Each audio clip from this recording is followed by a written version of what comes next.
Live from New Delhi, you're watching DD India News Hour, India's voice to the world. I'm Preeti Kaur. Coming up in the next 1 hour. Big boost awaits already strong bilateral ties as US Vice President JD Vance to arrive with family in Delhi today to meet Prime Minister Narendra Modi in the evening.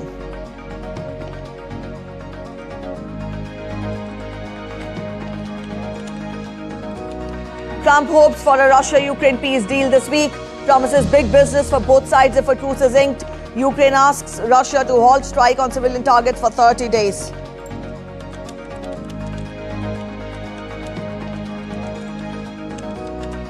US Defense Secretary Pete Hegseth alleged to have shared 15th March Yemen strike plans in one more message group chat that included his wife, brother and personal lawyer. Earlier leaks saw heads rolling at the Pentagon. Israel says professional failures led to killing of 15 Gaza paramedics and other rescue workers. Deputy commander fired for providing inaccurate report.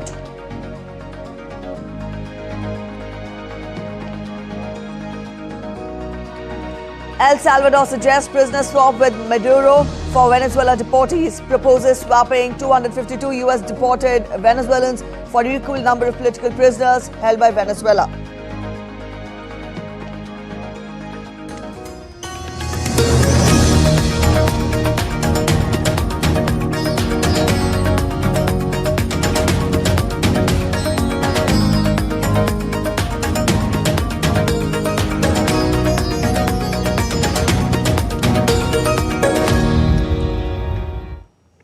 US Vice President JD Vance will begin his 4-day official visit to India from today. He would be accompanied by his wife, Usha Vance, their children and senior members of the US administration. This will be Vice President Vance's first visit to India. During the visit, he will be meeting Prime Minister Narendra Modi today. The Vice President and his delegation will have other engagements in Delhi and are also scheduled to visit Jaipur and Agra. The visit will provide an opportunity for both the sides to review the progress in bilateral relations and the implementation of the outcomes of the India-US joint statement issued on 13th of February this year during the visit of Prime Minister to the US. The two sides will also exchange views on regional and global developments of mutual interest.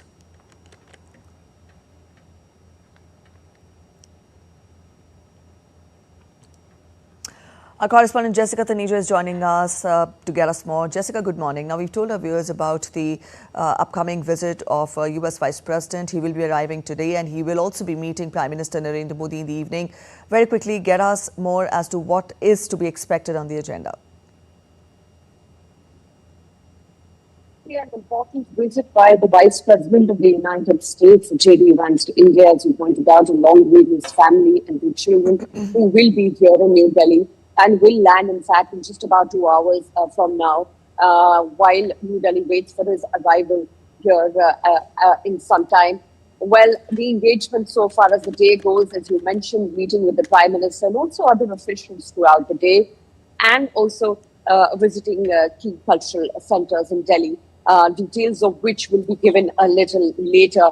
Although this visit has a significant pinch to it to an extent, but it's also his wife, who's Indian origin, whose mother comes from South India, has also put a lot of interest in the visit, in a sense that this is her first visit as well as the first wife, as wife of the Vice President, and also, of course, an important person. But apart from that, expect the relationship between the United States and India to continue with the momentum it did, despite the tariff pause for 90 days. Well, in the middle of that, India and United States, in the backdrop, as you already know, are also discussing a bilateral trade agreement and have laid out a vision to increase their bilateral trade to roughly around $500 billion by 2030.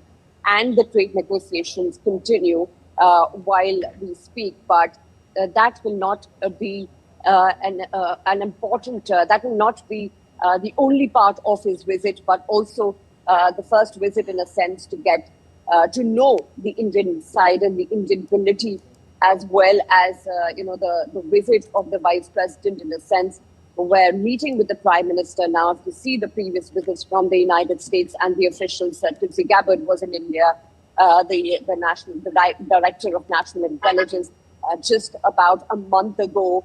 And the Prime Minister's visit to Washington in February, of course, laid out the path for the course of this relationship amid all, the changes and the geopolitical shifts that we see. This is one relationship that looks like it will continue to move in the direction where it builds a certain momentum and leads to a successful result to that effect. All right, Jessica, are there also any chances of the tariff talks to take place during this visit? Because the reciprocal tariff talks between India and US, the negotiations or the talks have been paused till July. By any chance, do we expect that also to come up? Well, we've seen visits from the United States, the delegation that had been part for trade negotiations in the last couple of weeks, and those trade negotiations continue with now a focus on the terms of reference, especially when it comes to India and United States bilateral trade. And if you see, it has reached $190 billion. United States is one of our largest trading partners. And of course, that trade deficit that sort of remains for the United States remains a certain concern to that effect, to the point that this has led to Donald Trump's tariff policy being implemented in many countries. India was also put in the bracket of 26% tariffs. So certainly the situation has been a little difficult in terms of trying to understand how this entire negotiation will continue forward. Well, so far as we get to know, there has been a momentum and the discussions are ongoing. We haven't been given to understand whether this would be the only focus of the Vice President's visit, but there will be issues discussed in mutual interest. One that we know once we have the readout from the Ministry of External Affairs later in the evening as to what the deliberations were. But certainly, tariffs has been a point of discussion for the United States with any other country. And the Vice President visiting India after Italy also is certainly important as he's chosen to visit India, because India certainly remains an important trading partner, and there would be a further momentum to ease out those tensions, if any. All right, Jessica, thank you for joining in with those details. So that was our correspondent Jessica Taneja spelling out more details on the expectations from JD Vance's US Vice President's visit to India. We'll keep you updated. Meanwhile, Prime Minister Narendra Modi will embark on a two-day visit to Saudi Arabia on Tuesday at the invitation of Crown Prince and Prime Minister of the Kingdom of Saudi Arabia, Prince Mohammed bin Salman. Prime Minister Modi will be welcomed in Jeddah by Crown Prince himself. The two leaders will co-chair the second meeting of the Strategic Partnership Council. Several MOUs between the two sides are also expected to be signed after the bilateral talks.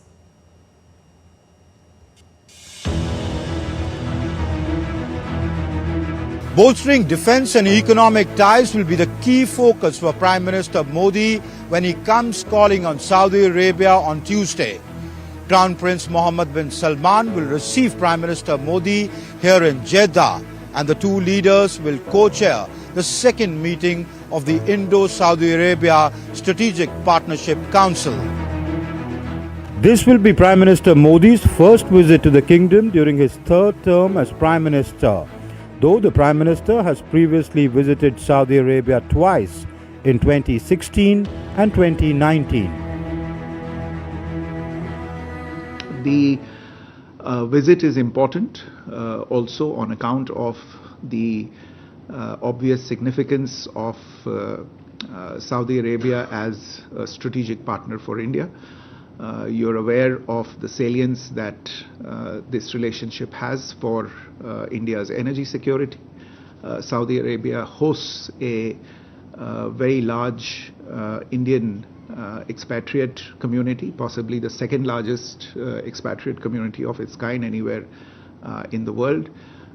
Saudi Arabia is a leading voice in the Islamic world and is increasingly playing an important role in regional developments. And therefore, from all of these perspectives, the visit provides an opportunity to build on the already strong relations with this strategic partner.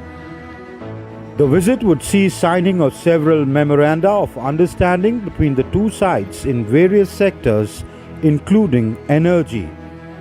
we signed the Memorandum of Understanding in the field of electrical interconnections and green and clean hydrogen and supply chains.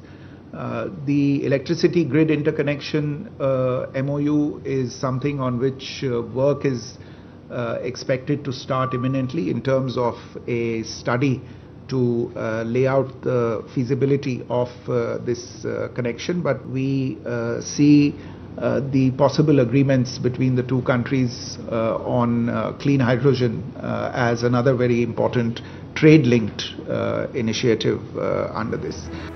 Apart from the bilateral aspect of the relationship, the Russia-Ukraine war will be a significant area of discussion between the two leaders. The ongoing tensions in West Asia and concerns over Houthi attacks on commercial shipping are likely to figure in the talks. During his two-day visit, Prime Minister Narendra Modi will also visit a factory in Jeddah and interact with Indian workers there.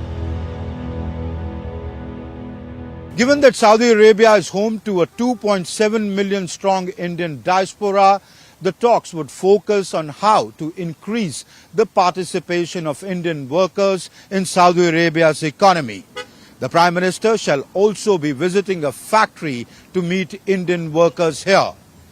The talks would also focus on how Saudi Arabia could increase the quota of Hajj pilgrims from India. With my colleague Neeraj Singh and cameraman Saurabh Bakshi, this is Amritpal Singh for DD India in Jeddah. During the visit to Saudi Arabia, Prime Minister Modi will hold talks with Saudi Crown Prince Mohammed bin Salman, covering various areas including defense partnership, energy cooperation and issues related to regional and global conflict resolution efforts. Indian ambassador to Saudi Arabia spoke with DD India's Amritpal Singh about the significance of this visit. Prime Minister Narendra Modi will be arriving in Jeddah on Tuesday for a two-day visit to the Kingdom of Saudi Arabia. He shall be holding extensive talks with Crown Prince Mohammed bin Salman on various aspects of the bilateral relationship. To talk about the significance of this visit, I have with me the Indian ambassador to Saudi Arabia, Dr. Sohail Ajaz Khan. Ambassador Khan, thank you very much for speaking to DD India.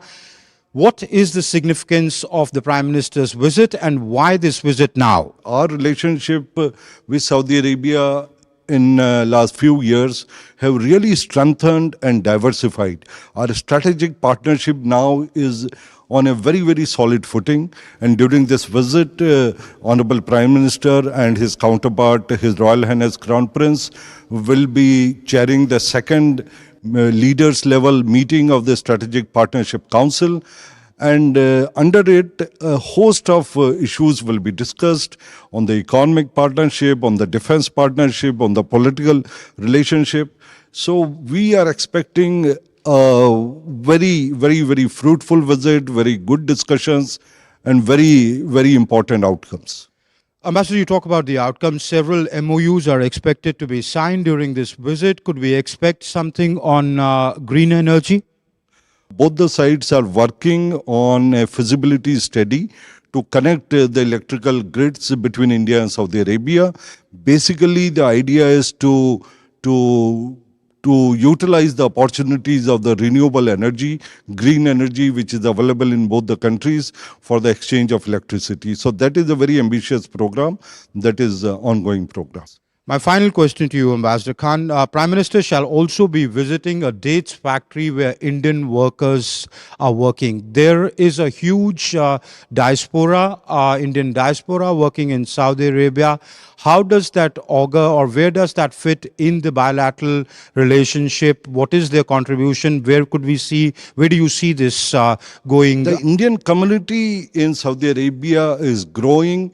It is very strong component of our bilateral relationship. It is actually a living bridge between the two countries because it really connects India and Saudi Arabia in a variety of ways.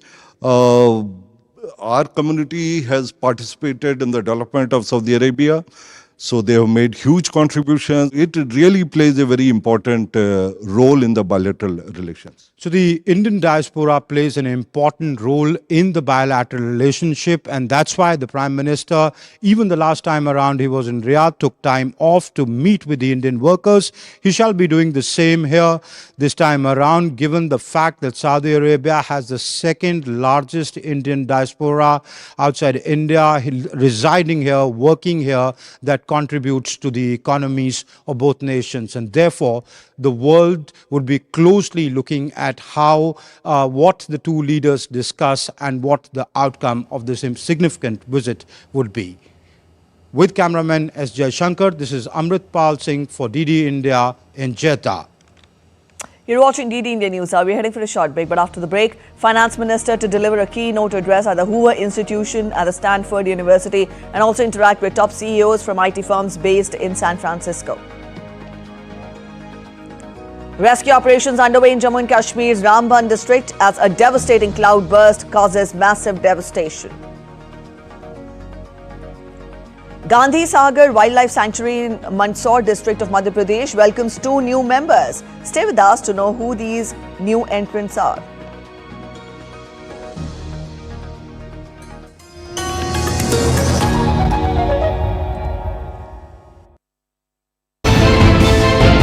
Geopolitics and trade deals. Economic challenges amid development. Hard work and the path to prosperity. It's the economy always. Between walkers, money is what money does and says. Supply creates its own demand. Between the bulls pulls and bears tears.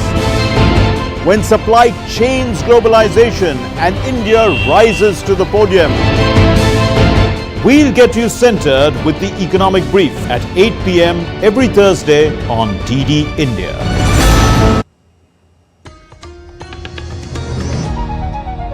Welcome back after the break. You're watching DD India News Hour. Let's get to more updates. Jammu and Kashmir's Ramban district has experienced a devastating cloud burst on Sunday, which has claimed 3 lives till now, as per the officials. As of now, rescue operations are underway as authorities search for survivors. Heavy rains have triggered flash floods in Dharamkund village and more than 40 houses were damaged, but 10 are completely destroyed. Despite ongoing rainfall and repeated cloudbursts, police team managed to rescue over 100 residents from affected regions. Several vehicles were also swept away by an overflowing stream, adding to the mounting damage across the region. All schools and colleges across Ramban would remain shut on Monday, April 21st, because of the inclement weather conditions. The Jammu and Kashmir District Administration issued a red alert in Riyasi amid rising water levels in River Chenab. In response to the cloudburst and intense rainfall that struck the Ramban district, the Indian Army launched swift and coordinated relief and restoration operations to assist affected civilians and restore connectivity along the National Highway 44. Quick reaction teams were rapidly mobilized to provide relief to stranded travelers. Army personnel extended support by distributing tea and hot meals, offering temporary shelter and providing basic medical aid to those in need. 8 Army columns are currently on standby at key locations to assist further if required. Meanwhile, JCBs and heavy equipment from civilian construction firms are carrying out clearing operations along the obstructed highway. The Indian Army remains steadfast in its commitment to stand by the citizens of Jammu and Kashmir in times of crisis, ensuring safety, support and timely assistance. Meanwhile, Union Minister Jitendra Singh praised the Indian Army for their commendable job and for their timely assistance, which played a crucial role in providing relief to the local population.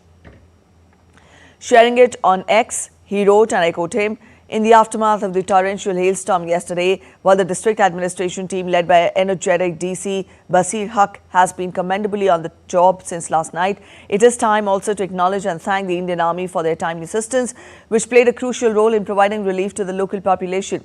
I feel gratified to inform that the Army has set up medical aid camps, distributed essential medicines and ensured access to clean food and drinking water. They have also made special arrangements for tea and basic meals for the affected population. Needless to say, Indian Army at the service of the nation, not only during wartime, but equally as much during peacetime crisis." All right, our correspondent Tahir Nadeem Khan is joining us from Bhaderwah, Jammu and Kashmir. Tahir, good morning. We've just given a broad outline of the rescue and relief operations that are currently underway in Ramban and also the restoration efforts. You get us the latest. I see behind you the morning is sunny. Also, tell us what is the how is the Met Department predicting the weather in the next few days? Well, very good morning, Preeti. Much to the relief of the locals and administration and all those agencies who are involved in rescue and restoration operation. Sun has come out, weather has improved this morning. That means that rescue operation can go on a rapid pace because yesterday night shooting stone has hampered the restoration work, and due to darkness it was very difficult for all the agencies to carry on with the restoration work. The first priority of the administration was to move all the humans to the safer places which were stuck up in mud, in landslides, mudslides, and where the hills have started sinking in Dharamkund area in Ramban district and in Pathar Naki area in Kishtwar district. Administration said that their first priority was to save the humans from this catastrophe. Now onwards, when all the humans have been moved to that tented accommodation and to the safer places, the administration has started the rescue and restoration operation in full swings, and weather has improved. But weathermen, they have predicted that there may be some showers from afternoon, but the intensity will not be that much which was yesterday or day before yesterday, when that flash floods occurred due to cloud burst, and that resulted in you can say a major catastrophe for in Ramban district, which has never been seen in the recent times. On the other hand, environmentalists have warned. They have said that this is not a new phenomena, that these kind of things used to happen in the past as well, but due to the choked drains, choked water bodies, this intensity of these cloud burst and the damage which occurs hereafter is much more. They said that administration and even locals should start immediate corrective measures and should not choke the water bodies and let the water flow in the direction which is there. They said this is the major cause of concern here. If we talk about this rescue and restoration operation, yesterday night, late last night, there was high-level meeting was took place in Ramban under the chairmanship of Deputy Chief Minister Mr. Sundar Chaudhary and Basirul Haq Chaudhary, DC Ramban. And it was said that after NHIA was also there, all the technicians were also there. They said that it will take another 2 days to partially restore Jammu-Srinagar NH44 highway. Because of the intensity of damage, shooting stones, and still mudslides are still there. It has reached at some places to 8 feet to 10 feet of mudslide, which will take some time to remove the mud stones from those areas, especially in Seri, Ramban, Dharmund, and other places.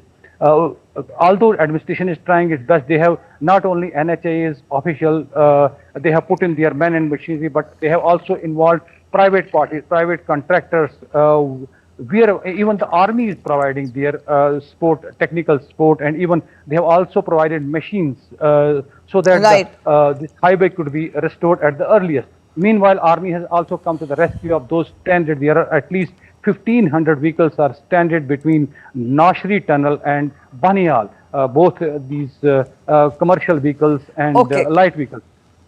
All right, Tahir, also you tell us that the day is sunny and bright today. Is this what the Met Department is predicting for the next few days as well? Because we tell our viewers that today schools and colleges are shut in Ramban owing to inclement weather. But pretty not only in Ramban, in district Doda as well as a precautionary measure, all the educational institutions will remain closed for the day as a precautionary measure, and district administration at Kishtwar, Doda, Ramban, and even Riyasi in 4 districts, they have advised that people should not go near Chenab river because the level of water is continuously increasing in this river. And as you said, the weathermen, they have predicted that there may be some showers in the afternoon, but after that, the weather will remain mainly dry for the couple of days. That means that rescue and restoration operation can go on full swing, and hopefully this important strategic national highway will be reopened for traffic in a couple of days. All right, Tahir, thank you so much for joining in with those details. So that was our correspondent Tahir joining us from Bhadra in Jammu and Kashmir, telling us more about the restoration efforts, the rescue efforts that are currently underway after a cloudburst caused devastation in Ramban in Jammu and Kashmir. Let's turn focus to other updates. Today, on the occasion of 17th Civil Services Day, Prime Minister Narendra Modi will address the civil servants at 11 a.m. IST in New Delhi. Prime Minister Modi will also confer the Prime Minister's Awards for Excellence in Public Administration. Prime Minister has always encouraged civil servants across India to dedicate themselves to the cause of citizens, be committed to public service and strive towards excellence in their work. This year, 16 awards will be given by the Prime Minister in the categories of Holistic Development of Districts, Aspirational Blocks Programme and Innovation to Civil Servants. They will be recognized for work done for the welfare of the common citizens through this. Finance Minister Nirmala Sitharaman is on an official visit to the US. Ambassador of India to the United States of America, Vinay Mohan Kwatra, along with other officials and the Indian diaspora settled in San Francisco, welcomed the minister at San Francisco International Airport. In San Francisco, the finance minister will deliver a keynote address at the Hoover Institution at the Stanford University on laying the foundations of Hegseth Bharat 2047, followed by a fireside chat session. She will also interact with top CEOs from top IT firms based in San Francisco. She will also participate in an event featuring Indian diaspora in San Francisco and interact with the Indian community. She will then visit Washington, D.C., where she will participate in the spring meetings of the International Monetary Fund and the World Bank. On the sidelines of the spring meetings in Washington, D.C., the minister will hold bilateral meetings with her counterparts from several countries. From the US, Nirmala Sitharaman will visit Peru on 26th of April, where she will lead an Indian delegation of officials from the Ministry of Finance and business leaders, highlighting the strengthening bilateral cooperation and trade relations between the two nations. The Indian Air Force participated in exercise Desert Flag 10, a premier multinational air combat exercise in the United Arab Emirates. The IAF is fielding MiG-29 and Jaguar aircraft in the exercise. Exercise Desert Flag is a multinational exercise being hosted by UAE Air Force with participating contingents from the Air Forces of Australia, Bahrain, France, Germany, Qatar, Saudi Arabia, Republic of Korea, Turkey, UAE, United Kingdom and the United States, in addition to the Indian Air Force. The exercise is scheduled to take place between 21st April to 8th of May. The aim of the exercise is to undertake complex and diverse fighter engagements with exchange of operational knowledge and best practices with some of the most capable air forces in the world.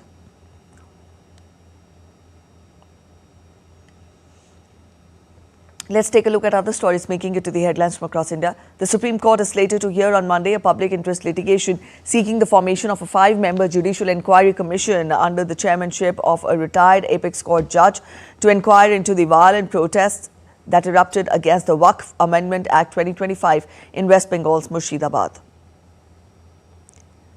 As envisioned by Prime Minister Narendra Modi, Project Cheetah has now expanded to the Gandhi Sagar Wildlife Sanctuary. 2 cheetahs were released into the Gandhi Sagar Wildlife Sanctuary in Mandsaur district of Madhya Pradesh by Chief Minister Mohan Yadav on Sunday. The cheetahs, 6 years old male named Pawak and Prabhash, had been brought from South Africa in February 2023 and was stationed at the Kuno National Park before being moved to the sanctuary. Devotees throw burning palm fronds at each other as part of the annual festival Tutedara or Agnikeli at the Katil Sri Durga Parmeshwari Temple in Mangaluru, Karnataka. The Tutedari marks the culmination of the temple's annual festival. Manali, the popular tourist destination in Himachal Pradesh, known for its cool climate and thrilling adventure opportunities. Tourists visit Manali to escape the heat of the plains, enjoy scenic beauty and also engage in activities like trekking, paragliding and exploring natural attractions. You're watching DD Indian News. We're heading for a short break, but after the break, new US airstrikes in Sana'a kill at least 12 people, further intensifying US-Yemen tensions. Israel cancels visas for 27 French left-wing lawmakers and local officials ahead of their visit to Israel and the Palestinian territories. And stay with us for a sneak peek into the lives of the Arctic chuklas across 18 species.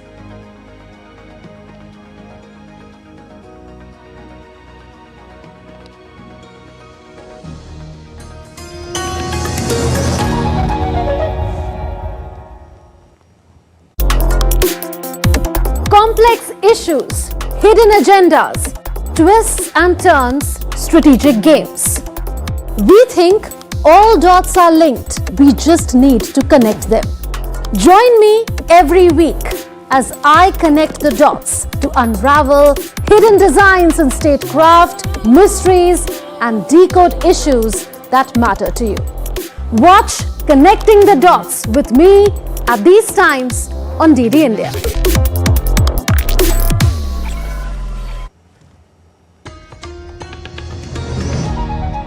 Welcome back after the break. You're watching DD India News Hour. A quick relook at the top stories now. Big boost awaits already strong bilateral ties as US Vice President JD Vance to arrive with family in Delhi today to meet Prime Minister Narendra Modi in the evening.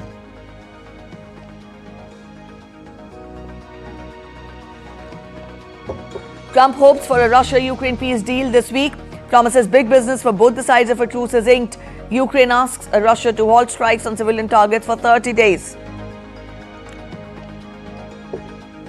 US Defense Secretary Pete Hegseth alleged to have shared March 15th Yemen strike plans in one more message group chat that included his wife, brother and personal lawyer. Earlier leaks saw heads rolling at the Pentagon.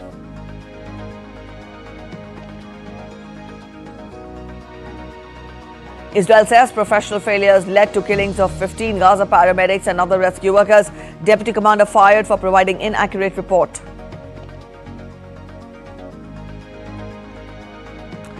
El Salvador suggests prisoner swap with Maduro for Venezuela deportees, proposes swapping 252 US deported Venezuelans for equal number of political prisoners held by Venezuela.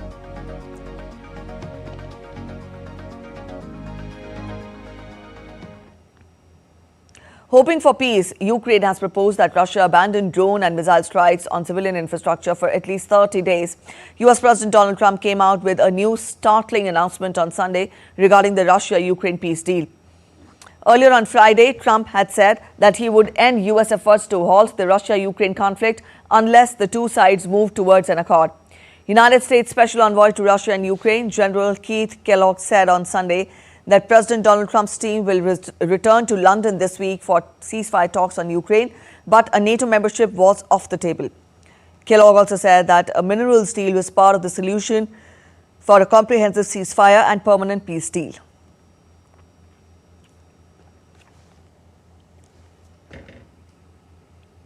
The apparent failure to observe even an Easter ceasefire shows how hard it will be for US President Donald Trump to clinch a lasting peace deal.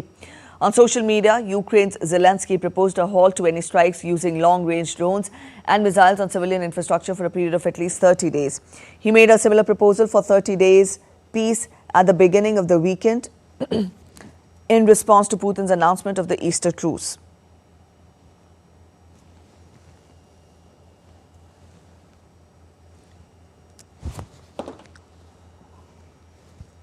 Earlier, Russia and Ukraine blamed each other on Sunday for breaking a one-day Easter ceasefire declared by President Vladimir Putin, with both sides accusing the other of hundreds of attacks and the Kremlin saying there was no order for an extension.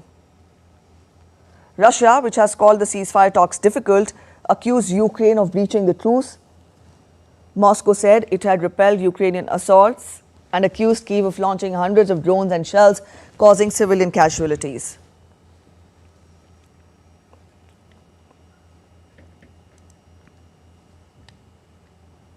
All right, our correspondent Akshay joins us from New Delhi to get us more. Akshay, what do you make of the developments with regard to Russia-Ukraine conflict? Because we've seen a US president also trying to allure both the sides with with a peace deal and also, perks that will come with it. But at the same time, we do not see both the sides. We do see that both the sides are unrelenting. Get us more as to how do we see the developments further pan out? Well, first of all, let's talk about the recent developments that have been the announcement of an Eastern ceasefire, and other suggestions that are coming in from the Ukrainian leadership that civilian infrastructure should be prevented from being attacked by both the sides. However, the problem with the entire scenario is that both the sides, while claiming that there should be a ceasefire, are not willing to implement it themselves. So now clearly there is a trust deficit between both the sides, and both suspect that any kind of ceasefire is going to allow the other side to rather advance than to stop the war. So both of the sides are accusing each other of using ceasefire or a halt in operations in order to occupy more territory, while the other side is thinking that there is a ceasefire, the one side is going to attack the other and occupy more territory while using the vulnerability of the other warring faction. So clearly that shows a trust deficit, and that happens in most of the warfare. And that perhaps the reason why ceasefire becomes so difficult to be implemented in any of the major wars that take place and that have taken place in the course of history. So that is what is happening in Russia-Ukraine conflict as well. And the Easter truce or ceasefire that was announced could not be implemented either. There were accusations by both the sides that there were violations of ceasefire, and then there were the military that was using the cover of ceasefire to advance further in the enemy territory. So that this remains one of the biggest challenge. However, what we can say from the US's entire coming together as far as this situation is concerned, that now that the US leadership is interacting with the Ukrainian one, the biggest news point of all is that US is now saying that the NATO membership is off the table for Ukraine. Now remember, the NATO membership was the major point because of which the entire conflict started, and if that remains true, and if US actually goes ahead and announces that more prominently, then perhaps we can see some withdrawal of the conflict. All right, Akshay, now on one hand you tell us, you did explain to us, but at the same time US has confirmed that NATO membership is off the table for Ukraine. This was the major trigger of the conflict between Russia and Ukraine. Having said that, now what is it that both the sides stand to gain or lose after the peace deal comes through, one? And secondly, is a solution to this conflict really in sight? Because US has been making unrelenting efforts to end this conflict, but at the same time, we do not see either Russia or Ukraine budging on their stance. How do you see this unfold? First of all, Preeti, the first point that you raised, that while the US has announced that NATO membership is off the table, that what is there as far as conflict is concerned, then first thing would be about the US's stand itself, which is not very reliable at this moment, because we have seen that statement, and then statements contradicting the previous statements have come. Decisions at the top leadership of the US have also been quite fidgety, which at one time the Russian leadership will be praised by President Putin.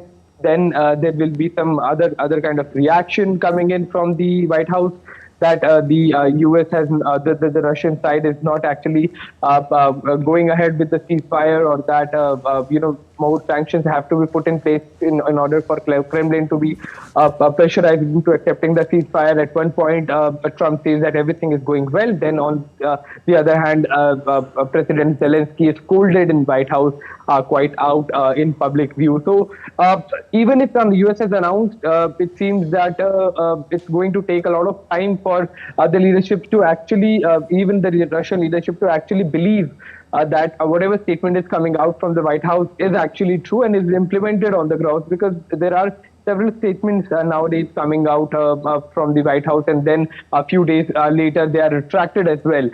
So one cannot know for sure what to believe in, and especially if it's a war. And the second point where you asked that what the side has to gain, then in conflict, like always, the Ukrainian side clearly wants to retake all of the territory that it has lost to Russia. And if until and unless President Zelensky does that, his political career is doomed, because any leader that will be seen accepting this reality where Russia has occupied several territories of that country, then clearly public opinion is going to go down, and in a course of election, Mr. Zelensky's credibility itself is heavily dented.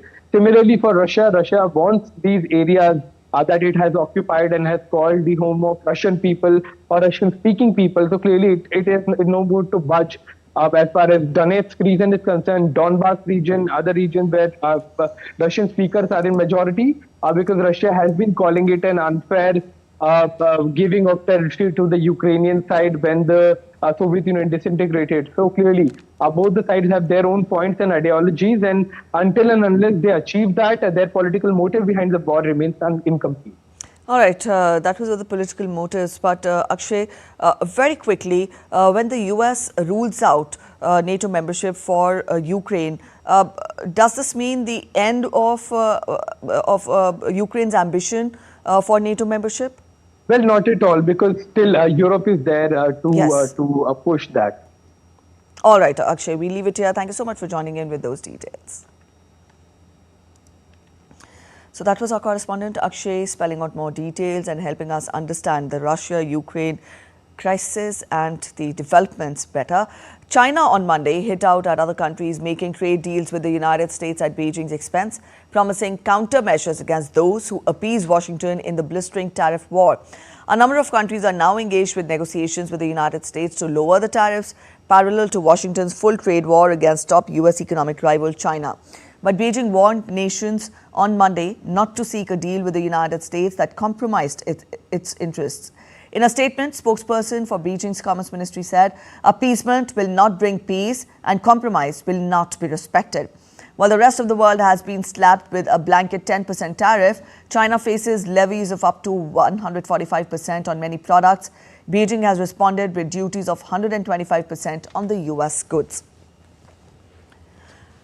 US President Donald Trump said on Thursday that the United States was in talks with China on tariffs, adding that he was confident the world's largest economies could make a deal to end the bitter trade war. But China has vowed to fight a trade war to the end and has not confirmed that it is in talks with Washington, though it has called for dialogue. South Korea's acting president, Han Duck-soo, said on Monday that he expected trade talks with the United States this week to be start of meaningful cooperation. Han said that South Korea's Ministries of Finance and Industry are meeting U.S. Treasury Secretary Scott Bessent and USTR Representative Jamison Greer on April 24th. He, however, noted that negotiations may not be easy. Trump slapped 25% tariffs on South Korea this month, which were later suspended for 3 months.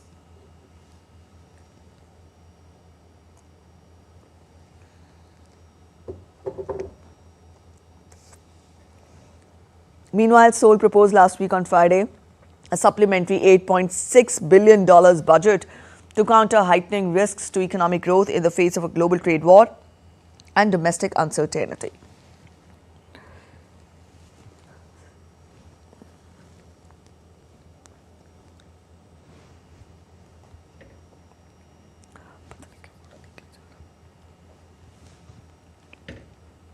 South Korea's former president Yoon Suk-yeol appeared in court on Monday for the second hearing of his criminal trial to defend himself against insurrection charges over his short-lived declaration of martial law.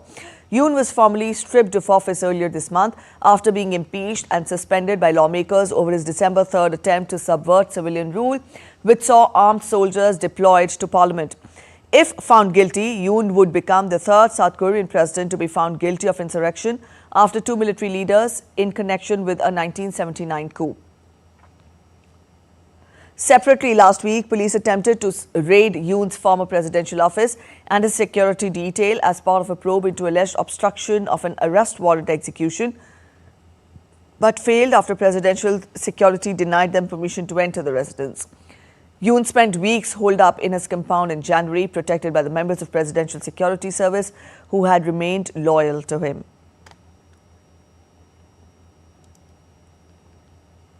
The US Secretary of Defense, Pete Hegseth, shared details of a March attack on Yemen's Iran-aligned Houthis in a message group on the social media platform Signal.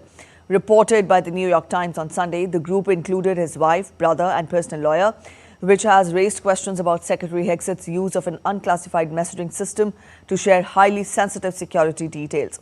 The New York Times reported that Hegseth shared flight schedules for the March 15 strikes in a Signal chat that included close personal contacts. The information mirrors details previously leaked in a separate chat that mistakenly included the Atlantic's editor-in-chief. Hegseth's wife has also reportedly attended meetings with foreign military officials.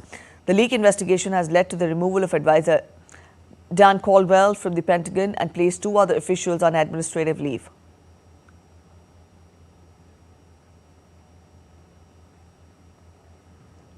The Israeli military has concluded an investigation into the killing of 15 Palestinian emergency responders in Gaza, citing professional failures and breach of orders. A field commander will be dismissed and a deputy commander reprimanded for their roles in the incident. The military claims soldiers mistakenly believed that they faced a threat from enemy forces, but the Palestine Red Crescent has disputed the findings, calling them full of lies. The incident occurred on March 23rd when medics and rescue workers responded to distress calls near Rafah, sparking international condemnation and concerns about possible war crimes.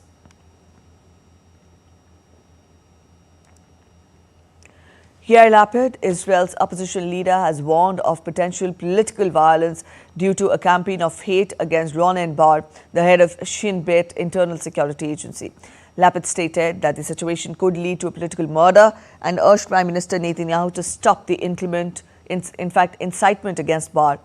Bar's dismissal by the government has been challenged in the court, with the opposition arguing it's a sign of anti-democratic tendencies. The Supreme Court has intervened, giving the government and Attorney General until the end of Passover to find a compromise. Lapid suggested Bar should resign over his agency's failure to prevent the October 7th Hamas attack, but also criticized Netanyahu for not doing enough to stop the threats against Bar.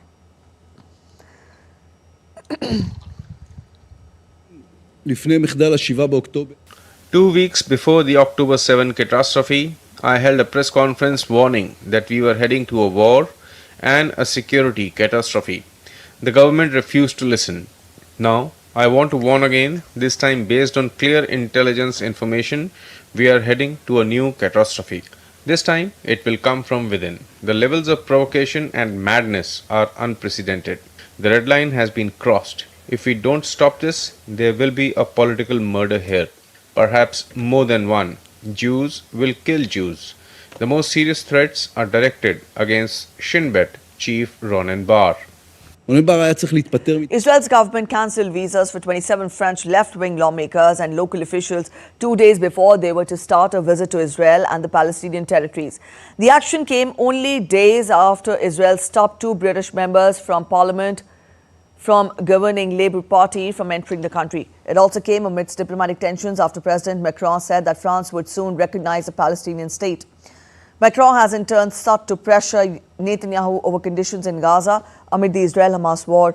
Israel's Interior Ministry said visas for the 27 had been cancelled under a law that allows authorities to ban people who could act against the state of Israel.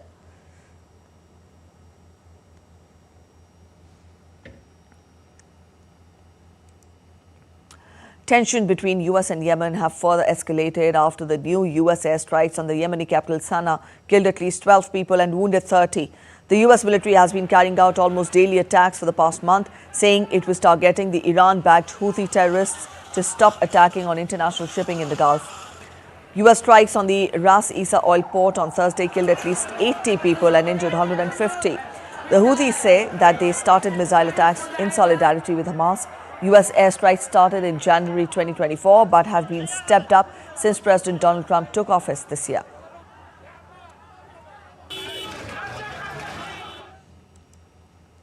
El Salvador President Nayib Bukele proposed sending 252 Venezuelans deported from the US and imprisoned in his country to Venezuela in exchange for taking political prisoners held by Venezuela. The Salvadoran leader did not say whether the prisoners would be incarcerated again upon an exchange. Bukele also mentioned nearly 50 detainees of other nationalities, including US, German and French citizens, as part of the proposed exchange. Last month, the administration of President Donald Trump deported at least 200 Venezuelans from the United States to El Salvador, accusing them of being members of the criminal gang.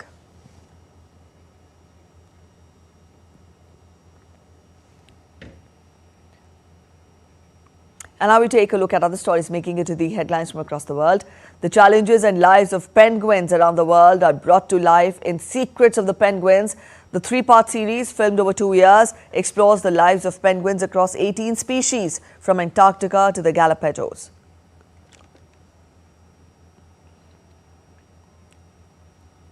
Puppy, a 35-year-old African elephant, arrived at the elephant sanctuary in Brazil on April 18th after a long journey from Argentina. She spent days in quarantine and training at Buenos Aires Eco Park before traveling. The sanctuary, located in Mato Grosso, offers rescued elephants a semi-free life away from captivity. Currently, the sanctuary houses 5 Asian elephants.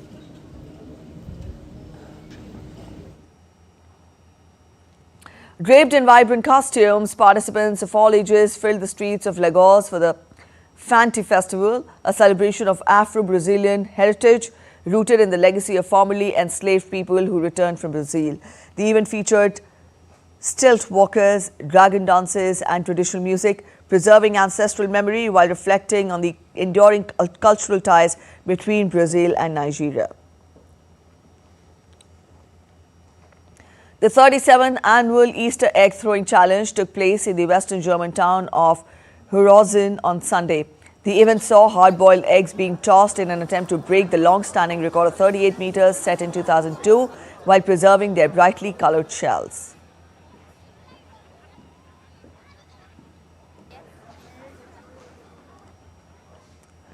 Let's get to updates from the world of business now. The dollar tumbled on Monday as investor confidence in the U.S. economy took another hit over President Trump's plans to shake up the Federal Reserve, which would throw into question the independence of the central bank.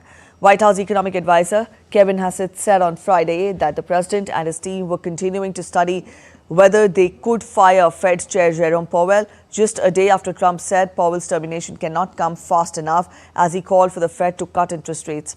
The dollar sank to a 3-year low against the euro, hit a 7-month trough on the yen and slid 0.9% against the Swiss franc early in the Asian session on Monday as an ongoing crisis of the confidence in the greenback continued to play out.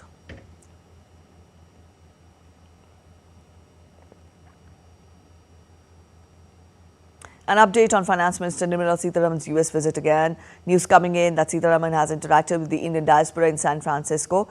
This was her first engagement of the visit. She stressed on connecting with Indian diaspora across the globe, citing Prime Minister Narendra Modi's vision of making it part of his every overseas visit to strike the connect, because he thinks that it is important that India connects with each one of them. Prime Minister makes it a part of every one of his overseas visit to connect with the Indian diaspora, because he thinks that's the most important thing, that India should be able to stand up with sense of pride and connect with each one of you all who are in whichever part of the world doing your best to contribute to the world and therefore stand out as an example.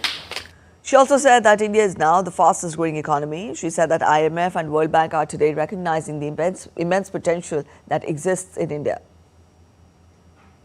Keeping growth low, keeping trade low, but keeping inflation high in some places. And as a result, in some other places, people think, oh, is there going to be a recession?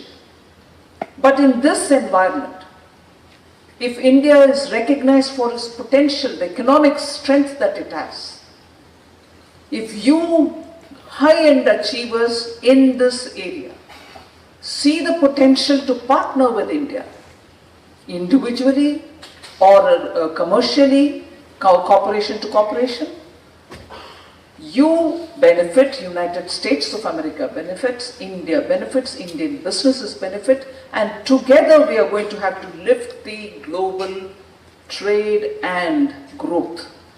I think that's a very big contribution Indian diaspora here can do. All right, let's get to updates from the world of sports now.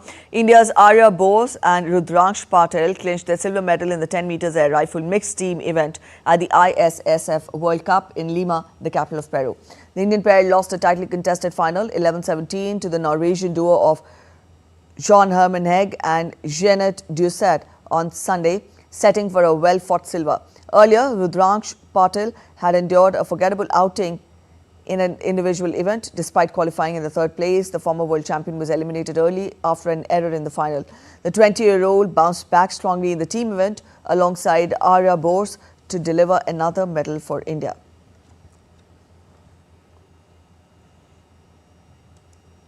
India's Anahat Singh and Veer Chotrani have qualified for the World Squash Championships after winning their respective finals at the Asian qualifiers in Kuala Lumpur.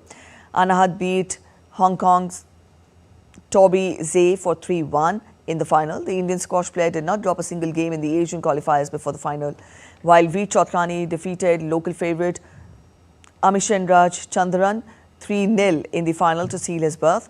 17-year-old Anahat Singh will be India's lone representative in the women's singles at the World Squash Championship scheduled in Chicago from May 9th to 17th. Chotrani will join compatriots Ramit Tandon, Abhay Singh and Velavan Senthil Kumar in the men's singles draw. Kolkata Knight Riders will lock horns with Gujarat Titans in the IPL match in Kolkata on Monday. The defending champions need to focus on their batting. The likes of Ajinkya Rahane, Quinton de Kock, Venkatesh Iyer and Ankrish Raghuvanshi have been inconsistent. The form of Rinku Singh and Andre Russell are a concern. The bowlers have been sensational. Vaibhav Arora, Varun Chakravarti and Sunil Narine are in top-notch form.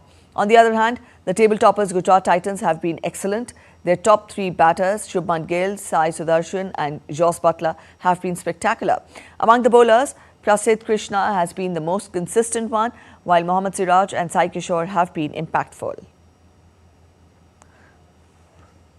That's it, and this edition of DD India News Hour. Bart, let us know your thoughts on the news of the day. For those of you on the go, you can get all the latest news and updates from India and across the world on the DD India mobile app.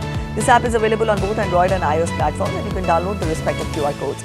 We'll be back with more news as it breaks here on DD India. I'm Preeti Kaur signing off, and from all of us at India, thanks for watching DD India News Hour.